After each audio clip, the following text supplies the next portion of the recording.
Murder कर देती है इनका। प्रणाम गुरु खुश रहो बेटा। गुरु जी, बहुत बहुत धन्यवाद। वर्षों से मेरी एक तपस्या सफल हुई कि मैं अपने पूर्वजों के मुक्ति करा सकूं, बहुत बढ़िया। और इतनी विराट ऊर्जा के साथ मुक्ति करा पाऊंगा ऐसी कभी कल्पना नहीं की थी। खुश रहो दरबार को कोटि कोटि धन्यवाद। खूब खुश रहिए बेटा, खूब प्रसन्न रहिए, स्वस्थ रहिए। ये भावना बहुत अच्छी है। और पितृमुक्ति के भाव से कोई आदमी आए दरबार, बहुत लोग आते हैं पितृमुक्ति के लिए आते हैं। गया जी से लोग आते हैं, त्र्यंबकेश्वर से लोग आते हैं, वहाँ के रहने वाले लोग। और एक बार नहीं बेचारे 6-6 बार 10-10 बार लोग मुक्ति करा चुके, नहीं जाते। जाएगा तो वो जिसकी इच्छा होगी, मोह इतना रहता है जाते ही नहीं। और साथ में शिव शक्ति का दरबार मिलेगा ऐसी तो कल्पना भी नहीं की थी हमने। शिव शक्ति की ही महिमा है जो मुक्ति होती है, नहीं और कोई व्यवस्था नहीं बेटा। जी शिव के ही कारण जो वो बना था गयासुर का, जी जो षड्यंत्र रचा गया, जिसके कारण शिव को काशी छोड़नी पड़ी थी, लेकिन वो चला नहीं।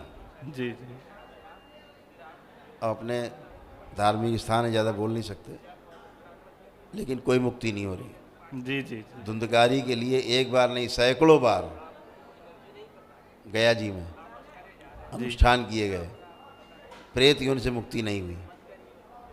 ऐसा मुझे आभास होता था, क्योंकि मेरे घर में गया जी का कार्यक्रम कराया गया था, लेकिन मुझे आभास होता था कि मुक्ति हो ही नहीं रही है। नहीं, इसलिए नहीं हो रही। और मैं हमेशा मान के चलता था कि आगे शायद मेरे को ये कार्यक्रम दोबारा से करवाना पड़ेगा। लेकिन इतनी विराट ऊर्जा के साथ कराऊं पाऊंगा मैं ये नहीं जानता था।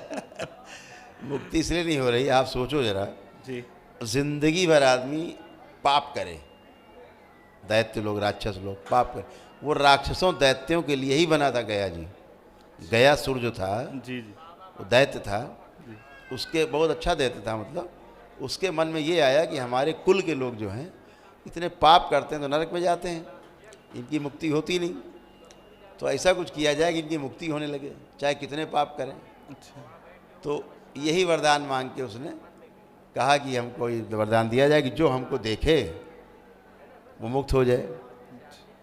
तो दैत्यों के तो बल्ले बल्ले हो गए, उनका खूब पाप करो, खूब अत्याचार करो, मर गए, यहाँ मुक्ति हो जाएगी, कोई दिक्कतें नहीं। जी जी इसलिए बना था वो दरबार। तो जब त्राहिमाम होने लगा, दुष्ट लोग स्वर्ग पहुँचने लग गए, तब भगदड़ मची गया, ये सब दैत्य यहाँ कहाँ आ रहे। तो बोले मुक्ति पा गए। तो ये हुआ कि भैया इसको रोका जाए। तो उसमें तमाम लंबी कथा है। फिर वो ब्रह्मा जी भेजे गए, फिर वो गयासुर से कहा गया भाई हमें हवन करना है, जगह चाहिए।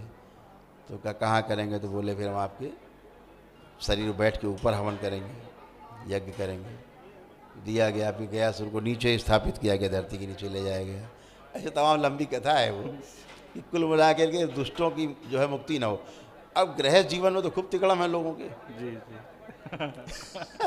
केवल सींगे नहीं निकली, बाकी पा जाए तो घुसेड़ दे पेट में। तो ऐसे लोग कहाँ में मुक्त होंगे? जी तो पूरी भीड़ रहती, वो आगे आ जाते हैं, बेचारे अच्छे पूर्व पीछे रह जाते हैं, जी निकलने नहीं देते।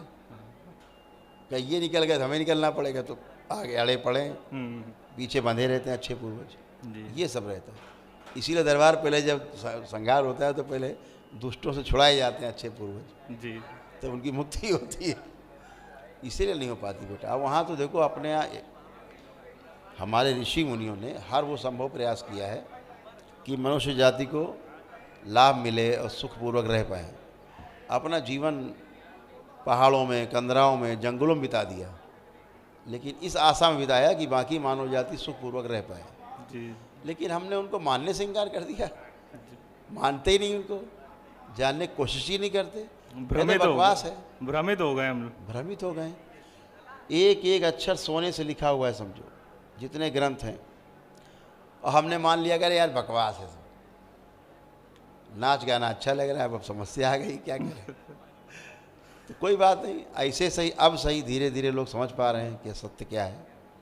तो धीरे धीरे एक ज्योति जली है करुणी शंकर महादेव के दरबार से, लोग समझ पा रहे हैं धीरे धीरे, है ना, समझ पाएंगे। गुरु जी, मैं भी पूजनीय बाबा जी की तरह